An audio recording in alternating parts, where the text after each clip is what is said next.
Everywhere you look, the promise is the same. AI will make your life easier. From flashy ads to corporate presentations, we're told that artificial intelligence is here to help us finish tasks faster, reduce stress, and finally have more free time. But step into the modern workplace and you'll see a different story. Employees aren't leaving early. They aren't working less. In fact, they're working harder than ever. Because AI hasn't just accelerated productivity, it has accelerated expectations. The finish line keeps moving further away, and the prize for running faster is often nothing but exhaustion. This is the dark side of AI productivity. Burnout in disguise. On paper, AI is a miracle. Customer support agents can handle 5 conversations at once with AI-powered chatbots. Marketing teams generate campaigns in seconds instead of weeks. Analysts crunch data without hours of manual work. It all looks like progress. But here's the trap. When AI helps you finish faster, the company doesn't say, "Great, you can clock out early." They say, "Great, now you can do double." And so the illusion begins. You feel more productive. You see your output skyrocket, but your stress levels don't shrink, they rise. Because AI isn't being used to free your time, it's being used to stretch your capacity until there's nothing left to stretch. A report by DHR Global in 2024 revealed that 8 in 10 white-collar workers felt burned out despite using AI tools daily. The very tools marketed to reduce pressure were making it worse. A decade ago, hustle culture was simple: the glorification of overwork. Tech founders boasted about sleeping under their desks. CEOs bragged about 80-hour work weeks. It wasn't healthy, but it was human. Now, with AI, we've entered hustle culture 2.0. It's no longer about working harder than your coworkers. It's about proving you can work harder than the machine that was supposed to help you. You're not competing with the person at the next desk. You're competing with an algorithm that never sleeps, never eats, and never complains. And here's the kicker. Once you show you can keep up, the bar is raised again. The new normal becomes permanent. This is why workers across industries, from software developers to marketing teams, report the same pattern. They aren't relieved by AI, they're being consumed by it. AI should, in theory, be the greatest gift to modern workers. Imagine finishing your tasks in 4 hours and spending the rest of the day with your family, or working fewer days a week while still earning the same salary. That's the utopia we were promised.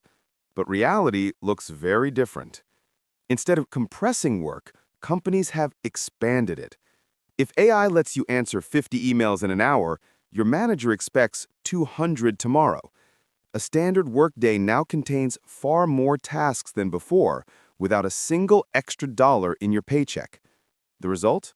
A slow-motion burnout epidemic. Employees push through 12-hour days because they fear falling behind. Creativity and focus collapse under constant pressure. And perhaps most worrying, AI makes the exploitation invisible because it looks like progress. Burnout has become the hidden cost of AI-driven productivity. But there's something even worse than burnout: the slow death of creativity. Real creativity takes time. It takes space to think, to experiment, to fail, and to rebuild. But in an AI-driven environment, there's no room for that. Every gap in your schedule gets filled with another task. Every spare minute becomes an opportunity for more output. Instead of inventing, employees are just executing. Instead of problem solving, they're just feeding prompts into a machine. And here's the irony. The more we rely on AI to accelerate tasks, the less human value we create. Because true innovation doesn't come from speed, it comes from depth. And depth can't survive in a system obsessed with efficiency. So, how did we get here? The answer is simple: power.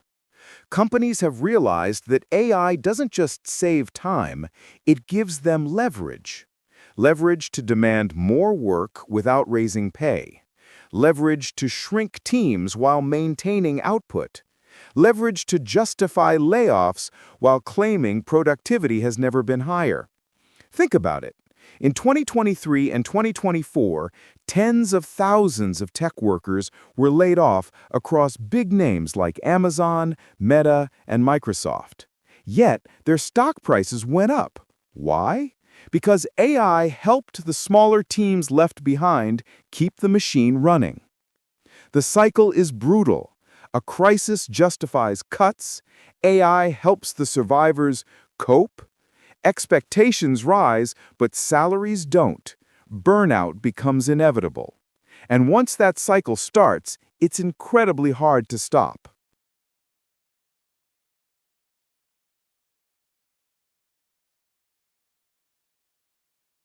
So where do we go from here? First, we need to redefine what productivity means. It can't just mean more tasks and less time. That's not productivity, that's extraction. True productivity should mean sustainable energy, balance, and creativity. It should mean creating systems where technology amplifies human strengths, not replaces them. Some countries have started experimenting with protections. France and Belgium enforce a right to disconnect outside work hours. South Korea capped its maximum work week at 52 hours. Germany has strict rules on overtime. These laws acknowledge a basic truth. Without guardrails, technology doesn't free us, it enslaves us. AI is not the villain here. The villain is how it's being used. If AI helps you work smarter and create space for life, it's a tool for freedom. But if it's just another whip in the hands of companies, then it becomes the opposite. A machine that drains energy, creativity, and humanity itself. So the next time you hear the phrase, AI will make your life easier, stop and ask, is it really making life easier? Or are we just spinning the wheel faster until it breaks? Because the future of work depends on the answer. So, what does all this mean for you? AI isn't just about the tools we use, it's about the future we're building. And if we're not careful, the same technology that could free us might trap us in a cycle of burnout and endless work. That's why these conversations matter, because every new technology comes with choices, and it's up to us to demand the guardrails, the balance, and the vision that keep humanity at the center. Thanks for watching BizTech Unboxed. If you found this eye-opening, hit subscribe, share it with a friend, and don't miss our next deep dive. Until then, stay curious and stay in control of your tech.